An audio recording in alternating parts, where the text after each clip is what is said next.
I wasn't supposed to be there that day. And maybe that's the only reason I finally saw who my mother-in-law really was. That line has replayed in my head more times than I can count. Because if I had listened to her, if I had stayed home like she insisted, like she always insisted, I would never have known the truth.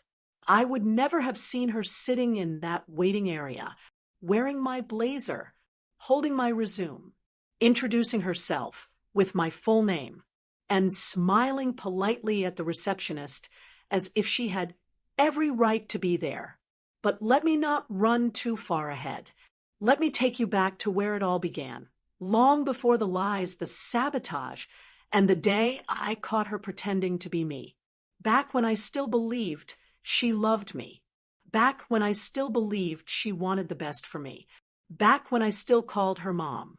Normal life / setup. Before everything fell apart, my life was simple. Not perfect, not extraordinary, just simple in the kind of way you don't question until something shakes it. I married my husband, Amir, at 27. He was kind, thoughtful, gentle in the way a man raised by a strong woman often is. His mother, Farzana, raised him alone after his father passed away.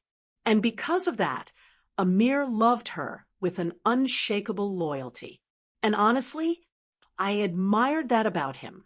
When we got married and moved into a small rental house, Farzana visited almost every day, sometimes with homemade biryani, sometimes just with a basket of vegetables and advice mixed in like uninvited seasoning.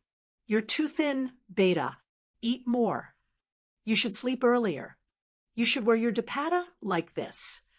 Nothing harmful, nothing cruel, just a bit much. But I tried. I really did, because I knew how much she meant to Amir. At that time, I'd been unemployed for almost a year.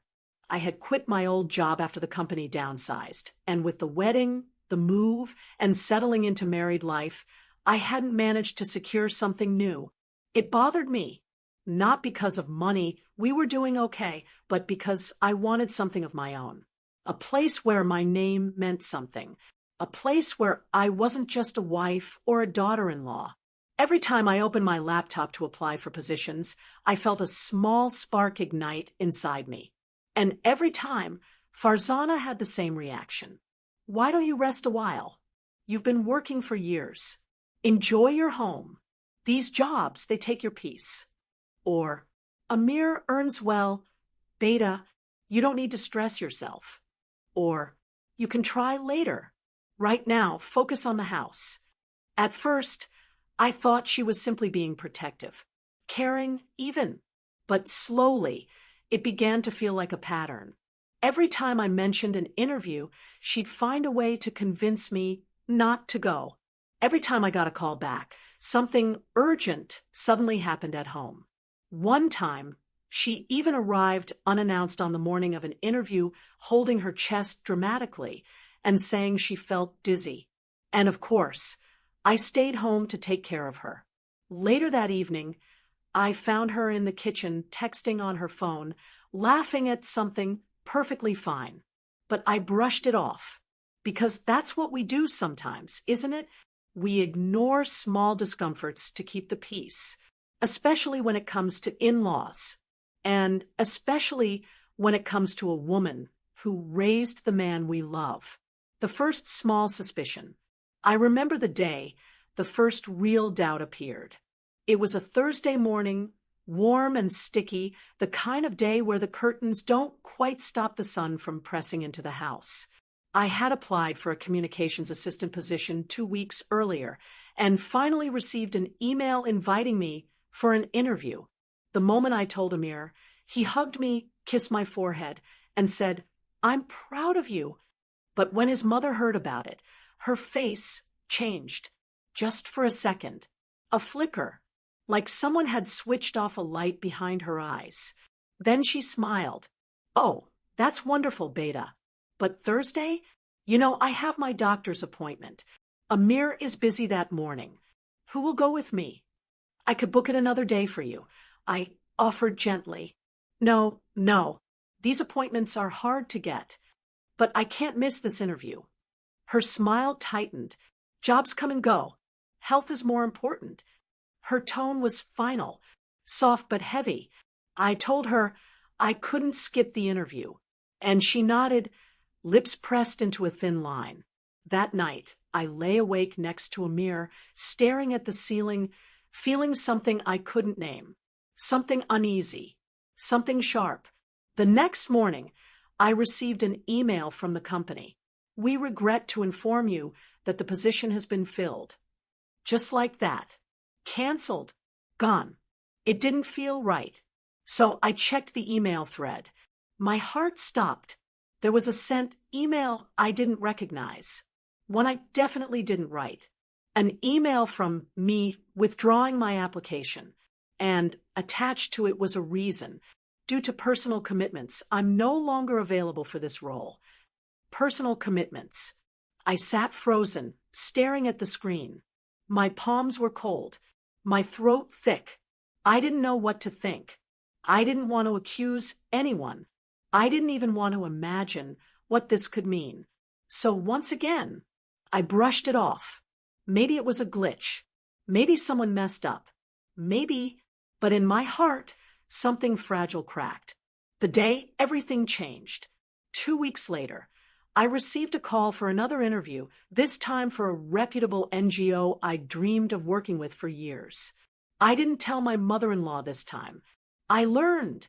But the morning of the interview, she showed up anyway, dressed nicely, smiling sweetly, holding a bag of fresh fruits.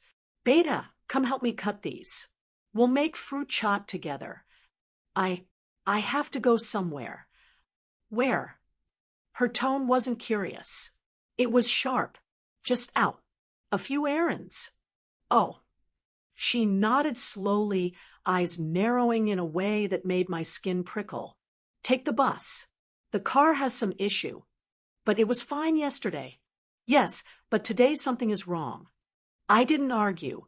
Instead, I grabbed my folder, my purse, and left the house before she could stop me. I remember walking fast, breathing fast, and I remember the moment I stepped into the company lobby and saw her, my mother-in-law, sitting in the waiting area, wearing my navy blazer, the one I saved for interviews, holding a printed resume, my resume, her hair tied back exactly the way I tie mine, her lips painted with the same soft rose lipstick I wear, and when the receptionist called my name, she stood up. I didn't shout. I didn't run to her. I simply walked toward the receptionist and said, calmly, I'm sorry, there seems to be a misunderstanding. I am the real applicant. My mother-in-law froze, her face drained of color as the receptionist looked between us, confused. Ma'am, you said you were her. I was only trying to help, she stammered. But the hiring manager had already stepped outside, overhearing everything. He frowned. You tried to impersonate a candidate. Her lips trembled. I didn't want her working. My son needs her at home. She's all he has. And suddenly it all made sense. Her sabotage wasn't about cruelty. It was about control. The manager turned to me gently. Would you still like to interview? We value honesty. I nodded, straightening my shoulders. The interview was peaceful, respectful, almost healing. And when I walked out, my mother-in-law was waiting near the exit, eyes red. I was afraid. She whispered, if you worked, you'd drift away. Amir would love you more. I would be alone. Her fears softened something inside me, but it didn't excuse what she did. Amy, I said quietly, love doesn't grow by holding someone back. It grows when you let them stand. Later that evening, when Amir learned the truth, he didn't yell at her. He simply held her hands and said, with more strength than I'd ever seen, Ma, she's my wife, not my shadow. From that day on, boundaries shifted. Respect grew in places where pain had lived. And 2 weeks later, I received the call. I got the job.